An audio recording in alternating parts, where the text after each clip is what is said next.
तनी एक्टिंग करी हो जनाए जे कि लोग अपना चंदा को के फिल्म में काम दे देवे तो कैसे भाव करो कैसे कैसे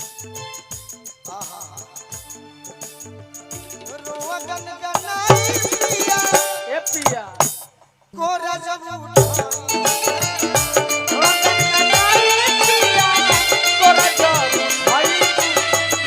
रोवा गन गनाई पिया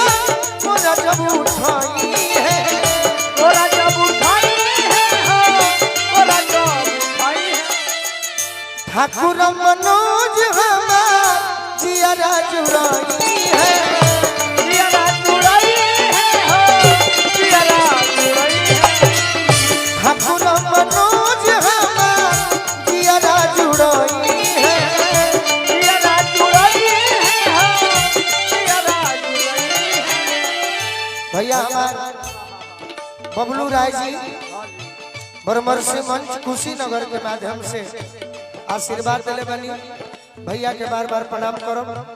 आशीर्वाद के प्रतीक्षा करो रोवा गन गनाई पिया कोरा जब उठाई है कोरा जब उठाई ठाकुर मनोज हमार जिया जुड़ाई है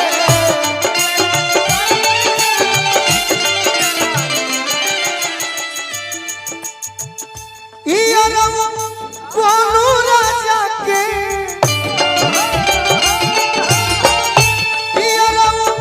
गोलू राजा के परेशान होके दी ओके तुम का दिक्कत बा रानी बाड़ी तो दिक्कते नहीं गोलू राजा के परेशान होके दी कि आज राजा जी के कोरवे में अरे जवान होके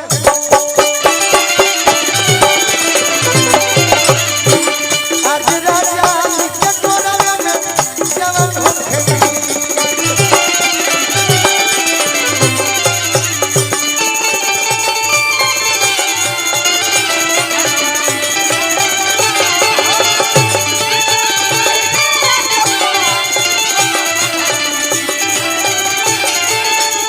जनले बता तू हमारी जनले बता तू हमारी जनले बता हर के बाबा ही जमा तेरा हमारी जनले बता हर के बाबा ही आज राजा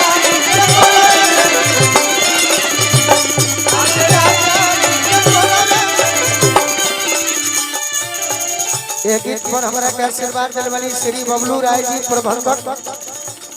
विद्यावती देवी महाविद्यालय वैष्णवी नगर झरही तमकुही राज 1100 रुपए हमारा के दिले बनी बार बार प्रणाम करो आशीर्वाद के प्रतीक्षा सोनी सोनी भागा